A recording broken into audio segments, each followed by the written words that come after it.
You're here with SIS Cyber and Healer presenting on the API trap, security in the age of AI-generated integrations. What we're going to do today is get into some quick introductions about our two primary participants here, Avi Ivgi and James Green with Healer. We're going to talk about the two companies and the two participants here. SIS Cyber, we are a professional services firm specializing in cybersecurity, specifically cloud security, application security, and of course API security. Given the nature of the discussion today, we're going to be focusing on API security and on application security. There are lots of ways to approach these challenges. Healer is one of the best solutions we've seen come along in a long time, so we're happy to partner with them on this. Without further ado, why don't we go ahead and have James, you introduce yourself and Healer a bit, and then we'll have Avi talk about the professional services side of the world with SIS Cyber. James? Thanks, Scott. I'm James Green, co-founder, chief product officer at Healer. For our background, I started my career, been in physical my entire career, or been in security. Started in physical security, autonomous area vehicles, and then moved on, joined Rapid7 early days, ended up leading engineering across VM, offensive security, security research, and cloud security. And then I departed a few years back and started Healer, focused on application security. Very good. Thank you so much. Glad we're doing this webinar together. Avi? Yes. Hi, everyone. I'm here. I'm Director of Cybersecurity at SIS Cyber. This is where I lead our initiatives around cloud security, threat detection, and risk management. Hopefully, during the webinar today, you'll find the spot where you're at in correlation to what we have to present. And of course, we encourage you to ask questions, and we're here to help. And my name's Scott Bly. I'm not the important person on the call today. This is about James and Avi being the smart folks. I run the cybersecurity practice, so I kind of cross the line between technical and business side of the world. Introduce the problem, the impact we have as a result of AI on API challenges. There are a lot of solutions out there that are talking about API security, and what we're going to do is dive a bit into what is the advent of AI and generative AI, especially in the realm of code development. How does that impact API challenges, and what can you do about it? We're going to talk about why current security isn't enough and how Healer can help close those gaps. Now, when we look at the impact of AI on API challenges, one of the things that's talked about quite a bit in the world of API security, generally speaking, is the concept of API sprawl, where you have this tremendous number of APIs that are being developed. And this is partially as a result of the success of DevOps, where you have the ability for organizations to get code to market faster and faster in a more reliable and scalable way. But as a result of this developer success, what you have is an explosion in the growth of API landscape and inventory that's out there. And in many cases, organizations don't even know what APIs they have. They don't. And the reality of that is that's what we're referring to here in the first bullet point, which is shadow APIs. You end up with a tremendous amount of connectivity to both your own tools through microservice services that are consuming data from other third-party services or your own services, and then also lots of endpoints that are out there and are exposed to the world. And if you don't have visibility, you certainly have no way to be able to secure those endpoints. Operational blind spots, documentation drift, and that can really impact the ability of the security teams to keep up with the demand of the workload that's coming at them from the developers. Developers are incentivized to make sure that they're getting code to market fast. Security teams are there to make sure that it happens in a secure way. But those two objectives are sometimes at cross purposes. Getting code out fast doesn't necessarily mean doing it in the most secure way, especially if the developers aren't incentivized to make sure that they're working with the security team directly. So what we're going to do next is Avi's going to speak just a little bit about how some of the current practices that organizations are embarking upon isn't really getting the job done. So Avi, you want to take the floor? Absolutely. Thank you, Scott. So basically, everything that you've mentioned previously just lines up with what we see in real life. Just recently, I wrapped up a project where we had to analyze a deployment in a very narrow scope, and most of the work was done around APIs. So as you first engage with a customer, right, you ask for documentation. So for me to assess and analyze what you have, I need to know what you have. And we start with, hey, how about API specs? No, we don't have any. We have something, and it's probably not up to date. that's the first response we usually see. So it's very hard to maintain API specs, to maintain documentation. As you all know, we have to release features, new features and functionalities on a weekly basis, if not on a daily basis. And it's even harder. So let's say it was always hard, but now with AI, where the amount of code that we generate, I can't say even multiply, it's by tens, if not 100 times more. If you used to write code and it was 10 lines in, I don't know, in a few minutes, now it's hundreds of lines. It's just everyone is so quick with a trigger on the keyboard to click the autocomplete and get out of it's either whatever tool that you're using to help you with your code. And what happens is that after half a day of coding, you realize that you have thousands of lines added to your code. And most of them you've never seen before. It's the first time that you've seen. And we either talk or we can either cover new API endpoints that were added, whether you noticed or you didn't notice, more lines in the code that you haven't tested. You haven't, well, when you don't know they exist, you don't know that you need to test them. So your docs are not up to date anymore. And tests that you forgot that you need to add or do or execute. And then even if you have tools that can cope with a massive amount of changes that you have every day. So basically what we see today is that if I go back and talk about the engagement that I just had, our given documentation about APIs that was in a text file and something that was written a few weeks back. And then documentation that was missing about the infrastructure or the architecture or whole data flow of the APIs. Ask simple questions like, what type of data? When I say data that API returns, it's all the keys and values and regions, what allowed, what is not allowed. And you basically see that they're at loss.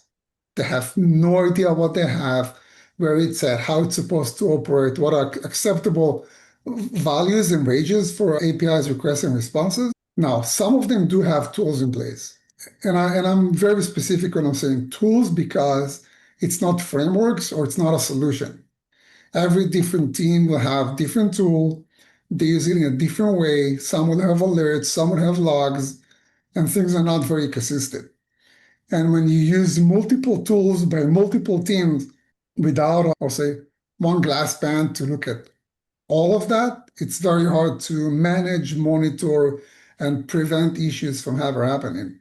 And basically what I'm trying to say, when you look at all that and all the chaos, you can see that existing solutions are not enough. And that, well, coming from no name, it was already back then, I would say 3 years ago, and even before that, that we noticed that it's about to happen.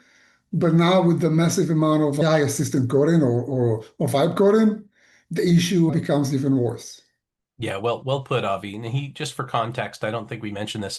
Avi and I are both former No Name Security, which was acquired by Akamai. That's an API security solution that looks at posture management for APIs, spec files, some of the issues that we talked about early on, the API security solutions that are out there, and there are a lot of them at this point, are addressing posture management, runtime security, and then active testing, where you're actually testing your APIs.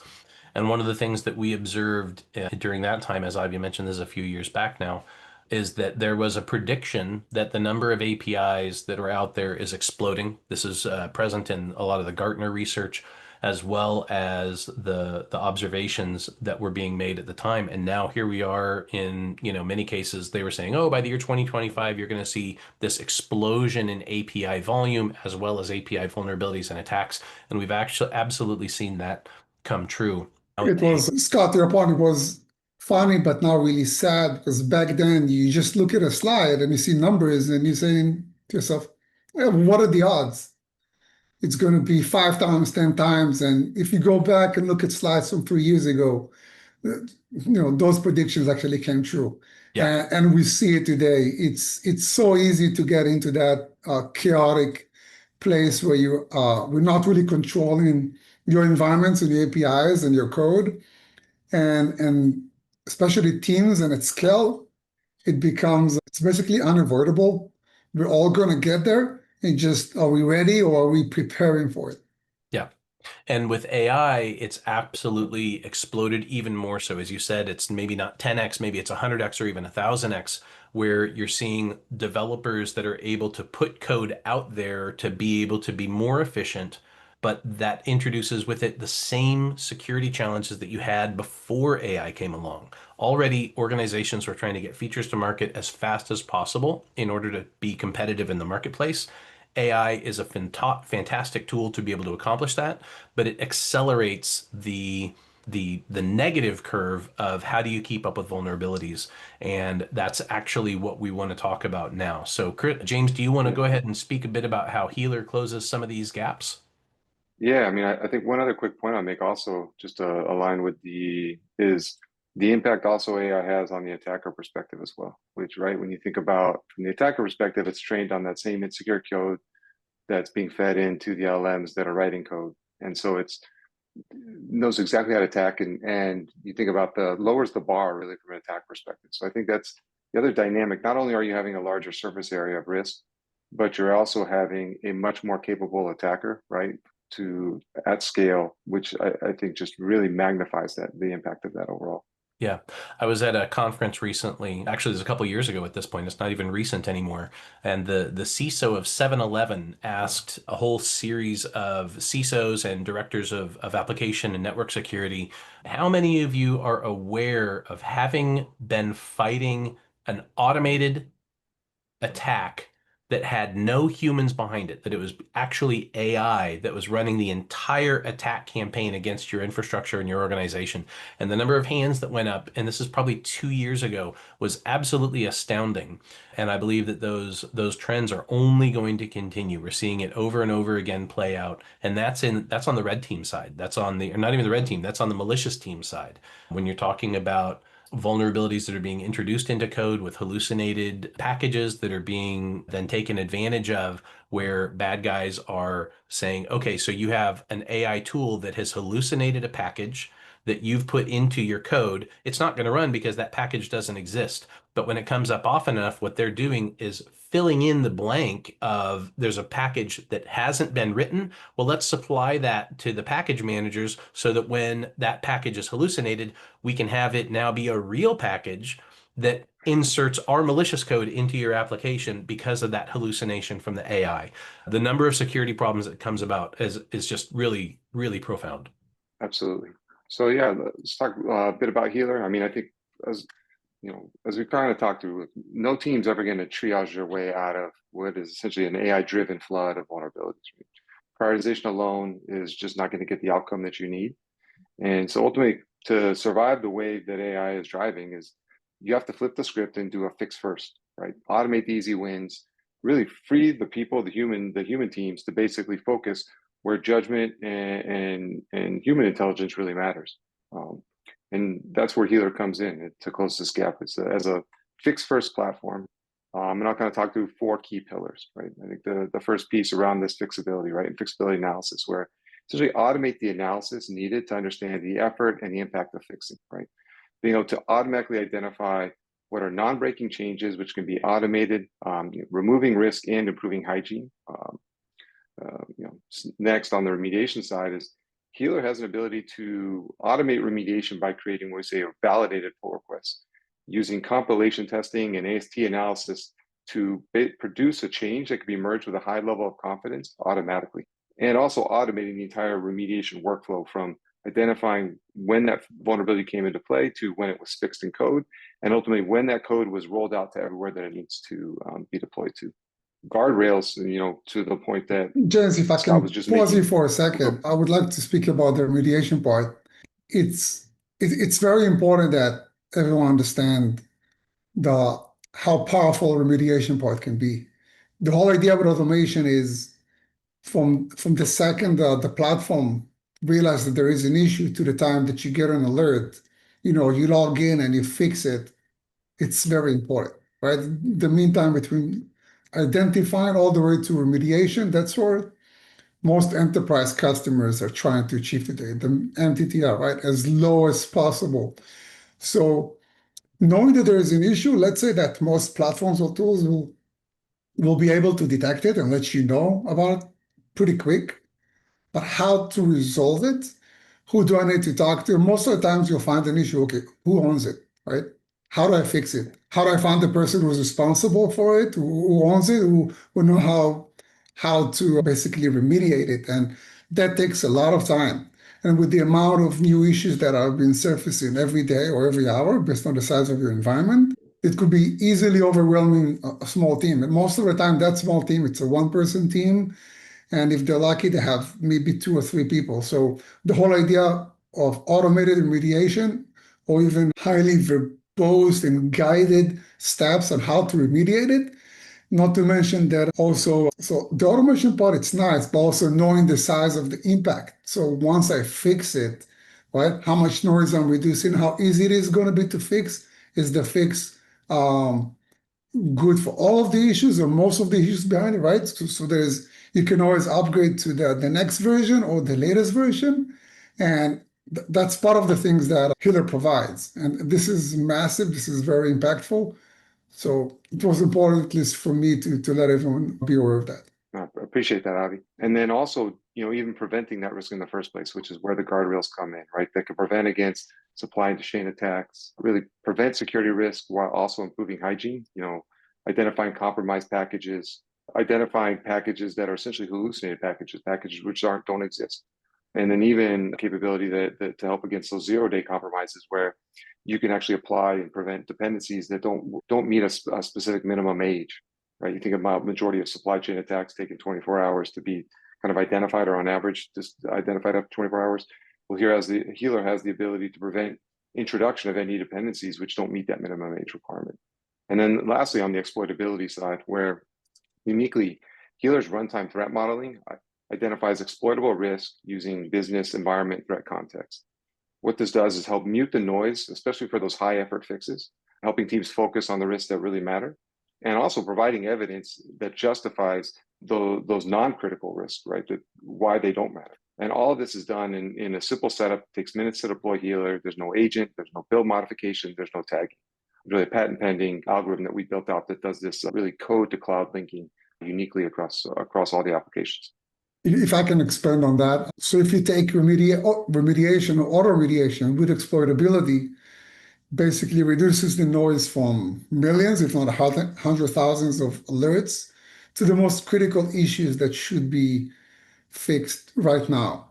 So if you look at yourself and sometimes you just have 30 minutes or 40 minutes or maybe an hour a day to log into the platform. Okay, I want to do some valuable work today.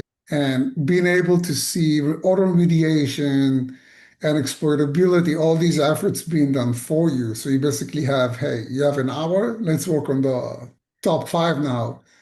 Basically eliminates all the noise and the questioning behind the work, so you feel more comfortable. What we see today with our customers, even though all the tools out there gives everyone all the information, it's basically, okay, but where do I start? What do I do first? I have 30 minutes. I want to be very confident with the actions that I'm about to take. And it's amazing how people are still afraid to click on buttons. And when you get all the guidance from the platform, it makes life easy. There's nothing to be afraid of. All the information is given to you, being digested, and basically clear steps on how to mitigate an issue.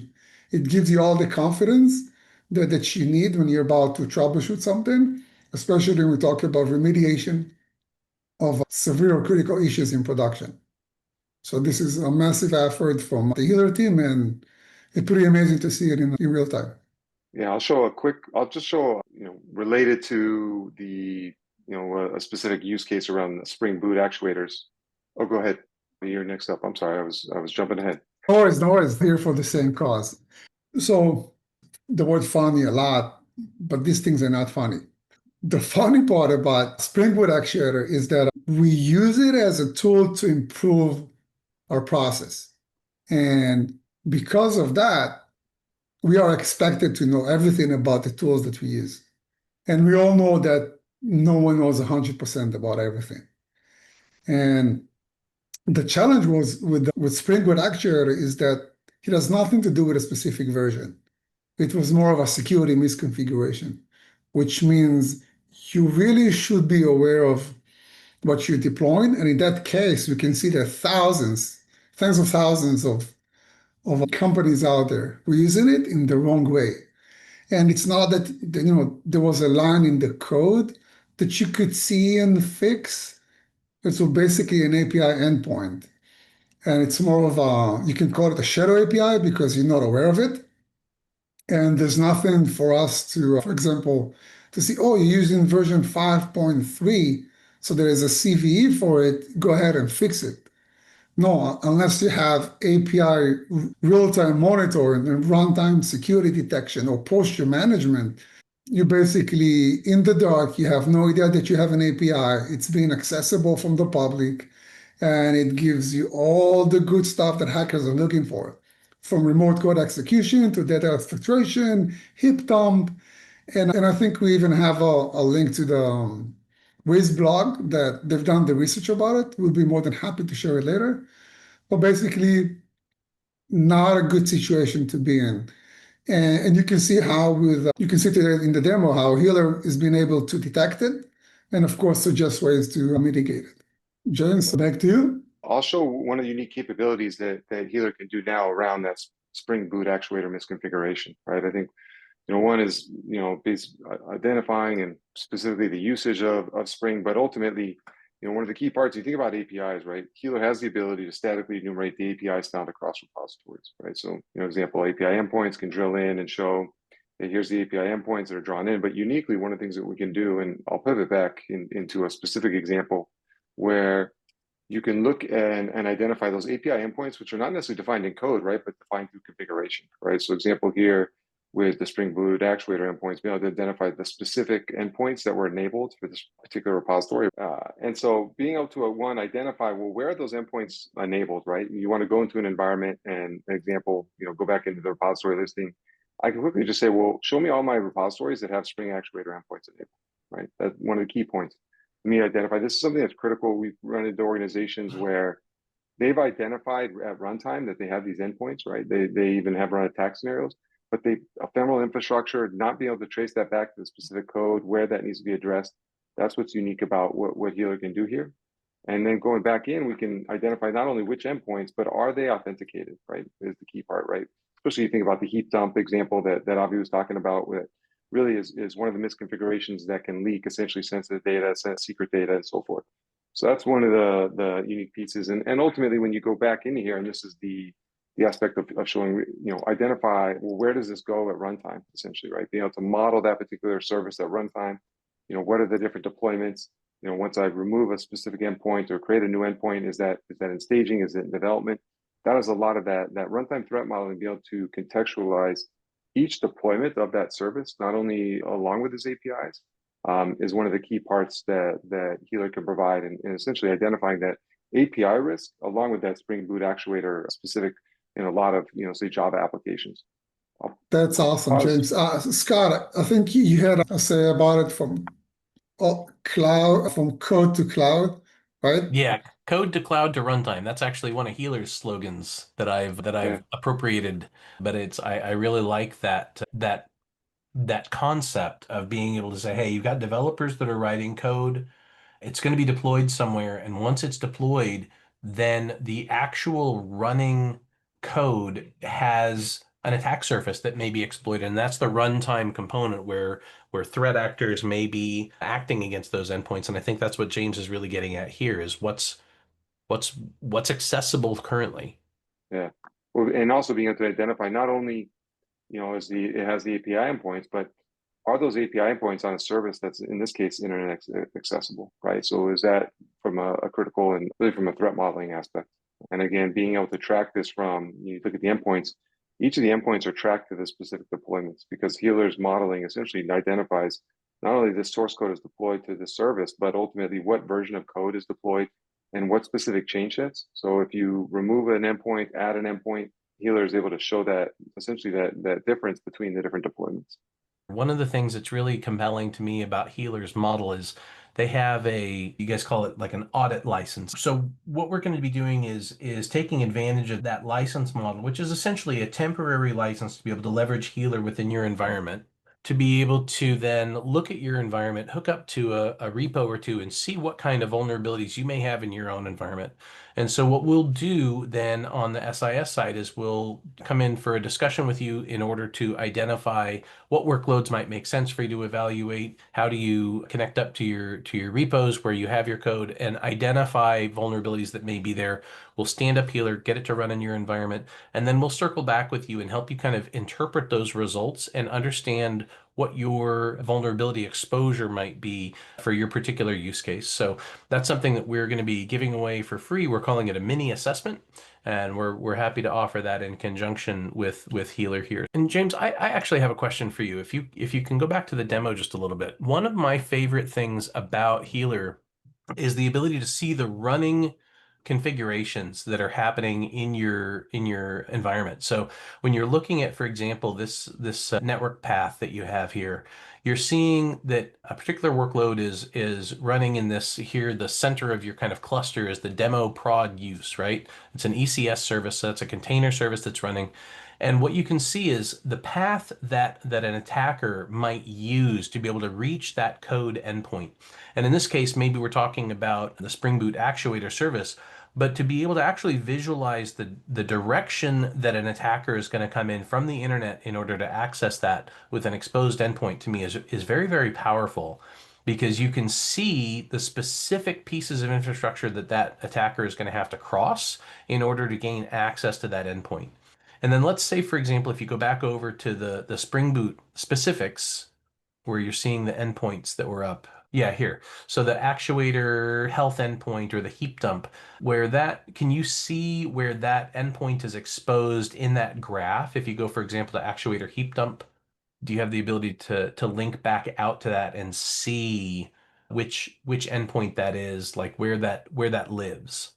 Ultimately, yeah, it's what we're looking at is the service. So when you look at this service, these are all the endpoints that are available from that service. So Perfect. essentially, these are the ones that are essentially enumerated at runtime. I'd say the other critical piece around this graph that goes beyond, you might see from your typical CNAPS is really the other services, right? The blue boxes are essentially other services that it communicates to. So it models not only that network connection, but the modeling and the communication between the other services along with the directionality. So it really helps to one, identify not only is this service, but what does this service communicate to, and where's that impact potentially greater, along with the security group, the identity analysis attached, the understanding where you can essentially pivot. Once an attacker has a secret or so forth, well, what could it do with that secret, right? What other applications and services could it access? So basically visually understanding the blast radius and how lateral movement can happen. And in this particular example, you've got that central cluster where the other services are communicating, but then you also have the orange line that's pointing over to another service that has yet another set of production capabilities, where you've got an SQS queue and another S3 bucket and an ECR repository, where there's additional tasks that are being undertaken there. What's the relationship between those two in this particular architecture? Well, in this case, this is an ECS service, so this is just one of the tasks of the service itself, right? I see. Which has so you could essentially run multiple different tasks related to a specific service. I think one of the interesting parts is, example, if you went into, like, say, another service, you have the ability to essentially go into what is other services that are available for that are communicated to. But then it's really does a combination of both data flow and identity analysis, evaluating not only when it models a service, it analyzes the code and then analyzes both the identity and data flow to understand everything that particular service connects to. So really what you're able to construct here is really like a runtime architecture diagram of this particular service, and not just say a set of connections of cloud resources, right? Any one of these additional services has a whole other architecture diagram associated with it that you can go drill into to basically get that runtime context. And you mentioned something a minute ago. You said something very powerful, the threat model. Now, threat modeling and I'm being a bit pedantic here, but threat modeling typically is something that occurs before you've written any code, right? Where you're Yeah, sitting down, you've got your napkin sketch of what my cool application is going to be. I have my new toaster, my smart toaster application. I'm writing it up with my friends over a beer at a pub or whatever, and threat modeling can take place there. Maybe you take it back to the office and you sit down with your security experts and your lead developer, and you're going to look at what are all the ways that our smart toaster could have a problem that would impact our services on the back end that provide those smart capabilities. Maybe it also has trust boundaries on the local network for your IoT device, whatever it is taking place in somebody's house, etc. Threat models take place before you've written the code, where what we're looking at here is a threat model against running applications, like an architecture review, where you're able to look at what are the yeah, trust boundaries, and the fact that you have identity called out here, you're able to say, how are these individual identities within the ECS task being used in other services, right? So the identity that's being used by the ECS task is calling into the SQS queue. Am I interpreting that correctly? exactly. Yeah. And what it really automates, right, is that the costly step, whether it's threat modeling or security design review, that application decomposition step, right? That is one of the more costly steps that highly manual. It's really what prevents the scaling of threat modeling and security design review. James, this is amazing, and thank you for taking us through this. I have a few questions for you. So I'm excited. I want to have the assessment run tomorrow. How easy is it going to be to deploy Healer in my environment? What is required? It's super simple. I mean, one, first connect into the code aspect. So, support all the various SCMs, GitHub examples of GitHub app. It's literally one click to enable on the code aspect. And then on the cloud side, we can connect into any cloud provider, primary cloud providers, simple read-only role. So there's no agent, there's no tag, there's no build modification. You can generate Terraform, CloudFormation templates in the case of AWS. You're really talking a few minutes of overall setup time to get this full analysis, which you go into the code. And again, one of the differentiation parts here, you look at a particular repo, example of a Java repo with we call 7 projects, right? The ability to break down mono repos automatically. Well, 4 of these projects are services, and I can link to those services. These 3 others are actually first-party libraries. And part of the deep analysis that goes in, you look at, say, Spring vulnerability, let's just talk through, is being able to elicit out that path of the dependencies that come in, right? That's one of the key parts, is not only let's say that runtime threat model diagram, but really how all the dependencies make it through with analysis that handles transitives, directs, first-party library analysis to understand and this is what's key to doing that fixability analysis. If you're going to upgrade, in this case, Spring Web, well, there's 16 relationships, 16 dependent paths that have to be evaluated in order to perform that upgrade to ensure that it's a non-breaking upgrade. And that's what that analysis. So this is even better than I thought. Now, to get all that valuable information, it takes weeks, months for the system to populate, or is it as fast? You'll get this really in really matter, depending on the size of the number of repositories and so forth. We are talking minutes, hours at most from analysis of all the source code, identifying all the cloud infrastructure. Again, you're talking minutes to hours. That initial stitching of modeling of the services, it could take us a few hours because we build a baseline and this is where that fingerprinting analysis comes in. Where when you're looking at a specific service, we'll go back and all the repositories here, the specific services, we're able to identify not just the model of the service, and there's different deployments for the service, production, staging, development, but ultimately is being able to provide the specific change set that's associated, right? In this case, it's tagged to 108. If this was tagged to the latest, well, I can click in and actually get the specific change set that built that container, right? What our basically fingerprinting analysis does is identify the specific change set that was deployed to that compute, whether it's container, whether it's a function, whether it's a VM. So James, you're saying that after 30 minutes call, I got the idea, I gave you permissions, the system is running, I grab my coffee, I wake up, I go to work tomorrow, and then I see all that. Minimal effort, in and out, I get value within a day. Correct.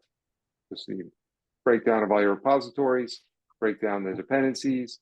You can understand, across the entire environment, essentially what are, you think about going to the remediation aspect, identify all my easy and medium fixes, right? These are non-breaking changes that can be deployed, understand the impact of those changes across the environment, um, leverage our automation to actually do automated pull requests that can update some of these dependencies. Um, and then, leveraging that runtime analysis for, hey, well, let's say my hards, well, which ones are actually urgent, right? I can go into say specific, I got to keep the lights on repository, something we're not trying to make a lot of investments on. Well, ultimately I can go, well, which of my hards are actually urgent, right? In this case, I've got none, right? So I can go automate my easies and mediums, not break the application, knock out that low-hanging fruit, and then leverage that exploitability analysis to identify, well, of those ones that are unautomatable, not require development changes, which one of those truly matter, right? And this is where that exploitability analysis comes in. I'll show you a quick example where kind of uniquely we'll leverage that model around the evidence or attack path around the finding. We're looking at a vulnerability here. It's a 9.8. There's active exploitation, so you got a high threat impact. Tier 1 application, production environment. We identify the libraries reachable because we combine both code analysis and the runtime analysis, identifying, is that library loaded at runtime? Is that service internet accessible? This is a well-known Tomcat one that came out earlier in the year. Might be noisy, right? It was exploited within about 30 hours of the CV being announced. What we detect with our mitigation detections is actually the way you're using Tomcat, there's zero chance for exploitability. Using the default configuration, serverless read-only, there's no chance for exploitability. We'll automatically lower the environment impact, classify this as what we call defer. You can think of like an auto exception, 120 days configurable, but automatically where just about every tool out there today would tell you you'd have to go fix this, right? 9.8, tier 1, production, active exploitation, library reachable, internet accessible, but without that context of like, well, am I using this in a way that actually makes it exploitable, right? And that's the key part that really trims through the noise. This is amazing. This is basically what helps reduce MTTR, knowing that I'm working on true, most urgent, critical, time-sensitive issues. Now, it's a lot of information and basically a lot of sensitive information. How do you help keep all that data safe? How do you protect me? I think one, we never collect any data from the services we connect into, right? So we're analyzing source code, we analyze the configuration. We're not pulling data off the wire. We're not pulling data from databases and so forth.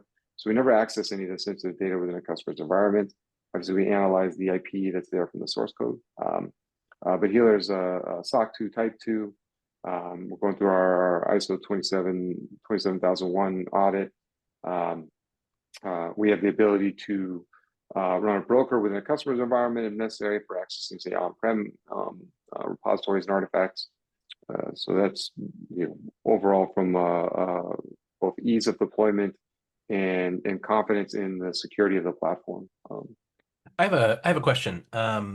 Avi was talking about the data security. In a previous life, I was at AWS, and one of the things that we saw pretty regularly was that it's not some nation state that's coming in and doing super secret things in order to attack an environment and extract data. It's a developer has accidentally posted a hard-coded API key or credentials into a public repo. That's the majority of cloud breaches is that. That's what happens day in and day out. Does Healer have the ability to detect that within a repo once it's connected in? Yes, we actually we're launching our secrets detection. We actually have a secrets engine underneath the covers. We actually are launching shortly our secret detection capability, where not only will we detect secrets, but actually validate those secrets and then the permissions associated to identify. Really, what we're focused towards is all the risk associated with code, right? With the explosion of really code generation, right, from both developers, from AI, identifying whether it's dependencies, whether it's SAS findings, whether it's secrets. That is, and be able to provide that business runtime threat context to that, so you're not overwhelmed by noise. But what example, right? A lot of findings show you a token. Well, if that secret is no longer even valid, like, yeah, I should go fix it, but it's not critical, right? Where if it's something that is a valid secret, administrative privileges attached to it, then that's something more critical, right? And that's the goal ultimately with Healer is not produce a list of vulns that are going to overwhelm you, but one, identify those critical risks, but almost more importantly, it's this fixability analysis, right? I think I have one other example. Here's a spring one where it might be this guy. Yeah. There it is. So here's a hard, right? So this is a great example where, hey, this is a breaking change, right? Everyone knows classic spring, right? Going to be a significant change, right? We look at the Fency graph, right? Fairly complex as far as how it's brought in. But a very similar analysis is actually Spring 4 shell. Everything checks off, but in this case, right, it's not packaged as a war file. So immediately this is remove the exploitability for this particular vulnerability, able to basically prioritize, hey, this is one that we can defer, right? Critical change that would require significant development effort, but it's not something that there are other risks that are more important to focus on. Love what you guys are doing at Healer, and I hope the customers on the call have the opportunity to see some of that value as well. Thanks so much, Scott. Thanks so much, Avi. Thanks so much, James. And likewise, excited to partner with the SIS Cyber on helping our customers achieve great security. Thanks so much for your time, everybody. Take care. Take care.